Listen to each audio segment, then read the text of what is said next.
Nature has a way of hard resetting itself. Sometimes that's aided by the irresponsible hands of humans. Sometimes dry conditions and lightning play a role. Regardless of the start, we're all too familiar with the end result, a wasteland of ash and destruction. But beneath the ground, something amazing is about to happen. The energy stored in plants' roots manifests itself back into the sunlight to grow, reproduce, and continue its ever-changing life cycle. While many unfortunately bear witness to the intense damage and chaos brought by wildfires, there is ecological value hiding in the ruin. Regular cycles of wildfires clear debris, build up from the forest floors, this preventing more dangerous and intense fire events. Contrary to popular belief, wildfires increase plant diversity by recycling nutrients and opening up new real estate through room for fresh growth. Control of invasive species has been and will be an action item for the future. Invasive species compete with native plants for nutrients and water resources. By managing competition and stimulating seed germination, fire-responsive species can flourish. For natural systems, a tool like this may seem too good to be true. Prescribed and controlled burning is not without its downsides. A drop in air quality due to particulates, property damage, temporary displacement of animals from their homes, and the cost of control and management are examples of disadvantages. I've been a wildland firefighter for many years and have compiled some pretty interesting footage I'd like to share. I'll unmute the rest of these clips so you can hear the combustion reaction audio in real time and some insight into controlled burns from inside the industry.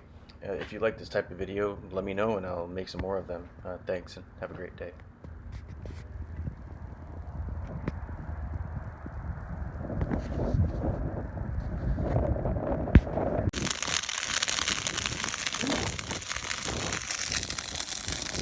Good torch,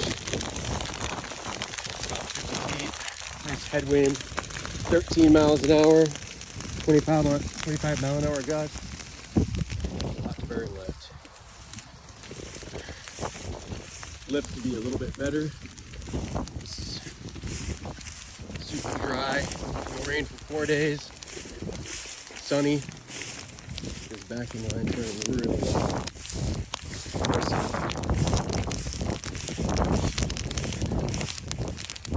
Deer trail, the natural break. See that line's going all over that. It's gonna creep through. Where's it covered? 87 acres to go. Nice slide.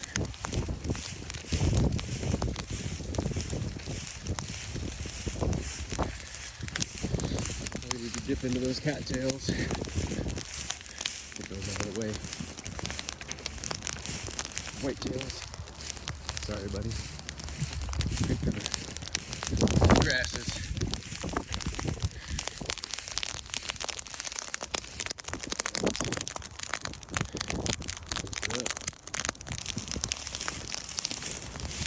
This is a prime example of a backing fire.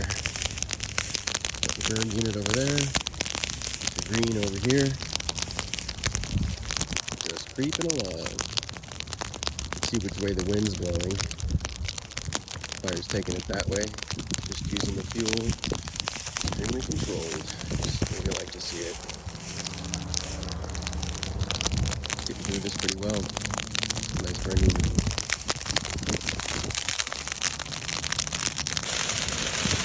Whew. That is narrowleaf cattail. Going with the wind. A lot of energy in there. Got black smoke, a lot of carbon. Burns extremely hot. Not as hot as Phragmites, but pretty fucking hot. Look at this side's going. What a pretty color.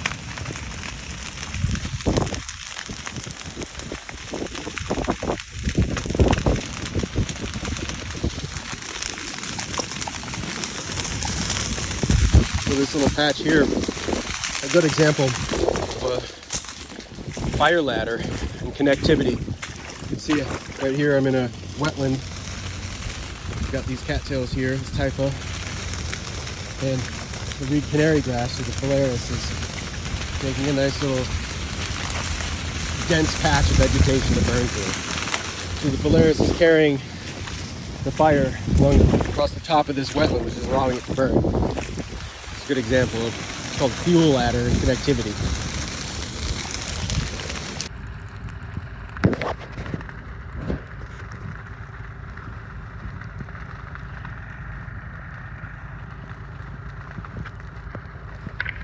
Derek to Josh. Yeah, go ahead. You want me to connect line? Up to you. Sure.